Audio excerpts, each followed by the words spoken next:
Au sujet de la prière, il y a des choses étonnantes parce que j'entends des personnes qui me disent, vous savez, j'aime bien les psaumes parce que c'est vraiment un enseignement et ça nous apprend comment prier. Mais il y a des psaumes qui me gênent un peu et je passe par-dessus parce que c'est pas possible. Alors je dis, quels sont ces psaumes? C'est les psaumes qu'on appelle d'imprécation, de malédiction. Et cela, j'ai du mal à les lire et puis même à prier comme ça, parce que c'est pas possible qu'on puisse prier en maudissant les personnes. Alors donc, j'ai du mal. Alors je dis, vous avez raison. Et si vous avez du mal, vous qui m'écoutez, vous avez raison, parce que c'est vrai qu'ils sont difficiles à prier. Par contre, je vais lire un psaume. C'est peut-être celui qui est le plus connu des psaumes de malédiction. Et il commence d'abord par une bénédiction, c'est le psaume 109. Et il commence par « Dieu de ma louange, ne te tais point ». Et puis, les méchants ouvrent la bouche contre moi et ils me font la guerre sans cause, verset 4 ou verset 3. Et puis, au verset 5, il est dit « Ils me rendent le mal pour le bien ». Et de la haine pour mon amour. Et ça, c'est vraiment difficile. Comment comprendre ce psaume? Alors après vient, ce qui est dans le cœur du psalmiste, et ce qui peut être dans notre cœur à tous, mais ça ne veut pas dire parce que ce sont des sentiments qu'ils sont justifiés. Et alors, le psalmiste, et c'est David qui, sous l'autorité du Saint-Esprit, écrit, verset 6, « Place-le, ce méchant, sous l'autorité d'un méchant, et qu'un accusateur se tienne à sa droite. Quand on le jugera, qu'il soit déclaré coupable, et que sa prière passe pour un péché, que ses jours soient peu nombreux, qu'un autre prenne sa charge, que ses enfants deviennent orphelins, sa femme veuve, que ses enfants soient vagabonds et qu'ils mendient, qu'ils cherchent du pain loin de leur demeure en ruine, que le créancier s'empare de tout ce qui est à lui, que les étrangers pillent le fruit de son travail, que nul ne conserve pour lui de l'affection et que personne n'ait pitié de ses orphelins, que ses descendants soient exterminés et que leur nom s'éteigne dans la génération suivante, que l'iniquité de ses pères reste en souvenir devant l'Éternel et que le péché de sa mère ne soit point effacé. Voilà, ça c'est la malédiction, les imprécations. Qu'il soit toujours présent devant l'Éternel et qu'il retranche de la terre leur mémoire parce qu'il ne s'est pas souvenu d'exercer la miséricorde, parce qu'il a persécuté le malheureux et l'indigent, jusqu'à faire mourir l'homme au cœur brisé. Il aimait la malédiction, qu'elle tombe sur lui. Il ne se plaisait pas à la bénédiction, qu'elle s'éloigne de lui. Qu'il revête la malédiction comme son vêtement, qu'elle pénètre comme de l'eau dans son intérieur, comme de l'huile sur ses os, qu'elle lui serve de vêtement pour se couvrir, de ceinture dont il soit toujours saint, tel soit de la part de l'Éternel le salaire de mes ennemis et de ceux qui parlent méchamment de moi. Voilà, c'est quand même très, très fort et je comprends très bien que plusieurs d'entre vous, disent, je ne peux pas prier, cette prière-là, je ne peux pas la faire, c'est pas possible. Et alors, maintenant, c'est David qui dit ce qu'il y a dans le cœur et c'est aussi ce qu'il y a dans notre cœur, le sentiment face à la méchanceté. Mais il y a une chose, c'est que David n'a jamais cédé aux sentiments de son cœur. Il est celui qui, à Saül, qui lui en a fait voir des vertes et des pas mûres, et même qui voulait le tuer plusieurs fois, et qui le poursuivait de sa haine, le livre de Samuel nous rapporte deux moments où Samuel veut détruire David.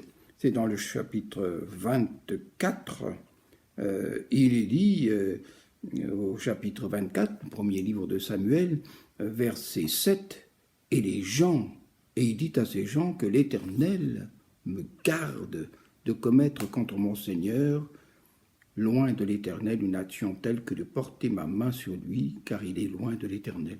Et c'est-à-dire que David ne veut pas tuer. Il a la possibilité de tuer, de se débarrasser de Saül, de le tuer, puisqu'il est dans la grotte, et puis que Saül dort là, et Saül et David, non, je ne mettrai pas la main sur loin de l'Éternel. On voit la miséricorde qui est dans le cœur de David. Mais c'est plus, il y a encore plus, parce qu'il a encore une autre occasion, au chapitre 26, toujours de ce même livre de Samuel, eh bien, où il peut se débarrasser de lui, mais il ne le fait pas. Il prend seulement sa cruche. Et c'est le chapitre 26, verset 12. David prit donc la lance et la cruche d'eau qui était au chevet de Saül, et ils s'en allèrent. Personne ne les vit, ne s'aperçut de rien, et personne ne se réveilla, car ils dormaient tous d'un profond sommeil dans lequel l'Éternel les avait plongés. Autrement dit, David ne règle pas ses problèmes par la force, par la haine, par la méchanceté. Il manifeste même à son adversaire le respect, et puis surtout, il obéit au Seigneur qui dit « Soyez miséricordieux ». Ça fait penser à cette parole de Jésus. « Heureux les miséricordieux, car ils obtiendront miséricorde ». Et c'est vrai que David, à cause de cela, a obtenu plus d'une fois miséricorde. Et pour vous et pour nous tous, eh bien, c'est la même chose. Soyons miséricordieux. Alors, il a même poussé cette miséricorde même plus loin, puisque Samuel relate au chapitre 9, c'est le deuxième livre de Samuel, chapitre 9, verset 1er, David, qui tout d'un coup, alors que Saül est mort, Jonathan est mort, eh bien, il pose la question, mais reste-t-il encore quelqu'un de la maison de Saül pour que je lui fasse du bien à cause de Jonathan? Oui, c'est la question. Il n'est pas celui qui se réjouit, là, ils sont morts, c'est bien fait pour eux, et Dieu les a punis. Non, pas du tout. Et il y avait un serviteur, c'est le verset 2, de la maison de Saül, nommé Tsiba, que l'on fit venir auprès de David. Le roi lui dit « Es-tu Tsiba ?» Et il répondit « Ton serviteur ». Le roi dit « N'y a-t-il plus personne de la maison de Saül pour que j'use envers lui de la bonté de Dieu ?» Et Tsiba répondit au roi « Il y a encore un fils de Jonathan, perclus des pieds. » Le roi lui dit « Où est-il » Et Tsiba répondit au roi « Il est dans la maison de Makir, fils d'Amiel, à Lo-debar. » Le roi David l'envoya chercher dans la maison de Makir, fils d'Amiel, à Lo-debar. Et qu'est-ce qu'il fait? Eh bien, il l'accueille et il dit « Maintenant, tu vas rester et tu vas être dans ma maison et tu vas être nourri à ma table tous les jours de ta vie. » Voilà la miséricorde. Voilà. Alors, on se dit, mais comment est-ce possible que David ait écrit ce psaume? C'était sous l'inspiration du Saint-Esprit. Et alors, mais pourquoi est-ce qu'il y a ces paroles si dures à l'égard des méchants? Il y a une raison, et la raison, eh bien, elle est toute simple, ou plutôt, il faut la chercher aussi. C'est que Jésus, c'est en accord aussi avec ce que fera Jésus. Jésus, du haut de la croix, a aussi manifesté son pardon. Sur la croix, il n'a pas dit « Oh Père, tu vois, tout le mal que les Romains, que les sacrificateurs, que les Lévites, que les pharisiens me font. Tu vois, le grand prêtre qui veut me tuer, qui a ordonné que je sois tué, et Pilate l'exécute, etc. Eh bien, punis-les, et que le psaume 109 s'applique dans toute sa rigueur à ces personnes. Pas du tout. Sur la croix, il a dit, Père, pardonne-leur, car ils ne savent pas ce qu'ils font. Et alors, il y a... pourquoi alors ce psaume? Bien, dans ce psaume, il y a quelque chose de très particulier. C'est qu'il y a une parole prophétique qui est dite. Et la parole prophétique, c'est celle-ci. C'est qu'un autre prenne sa charge. Et il s'agit de qui? Eh bien, Judas va se pendre, eh bien, il faut que quelqu'un le remplace. Et les apôtres se servent de ce passage-là pour dire qu'un autre prenne sa charge. Et c'est là qu'on s'aperçoit eh bien, que le psaume, que tous les versets, que toutes les paroles de ce psaume sont prophétiques. Et il prophétise la fin, ce qui arrivera à la fin pour le méchant, ce qui arrivera à la fin pour le méchant. Et le méchant, eh bien, il y a des paroles prophétiques.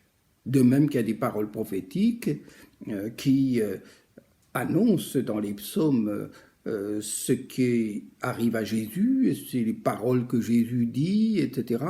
Eh bien, là, dans ce psaume, il y a les paroles prophétiques à l'égard des méchants. Et les méchants, Dieu s'en occupe. Mais c'est à nous de dire, Seigneur, c'est toi qui t'occupes des méchants. C'est pas à nous de régler les problèmes, parce qu'on le ferait très mal. Et puis on deviendrait amer, on deviendrait plein de haine, de méchanceté, on deviendrait méchant à notre tour. Et c'est pour ça que il faut abandonner cela entre les mains du juste juge. C'est lui, eh bien, qui est la rétribution, qui va rétribuer les méchants, qui va aussi les juger, les condamner. Et c'est pour ça qu'il y a ce psaume. Et ce sont des paroles prophétiques à l'égard du méchant. Mais soyez joyeux et soyez à pardonner, à aimer, et soyez de ceux eh bien, qui rendent le bien pour le mal qu'on leur fait. Que Dieu vous bénisse.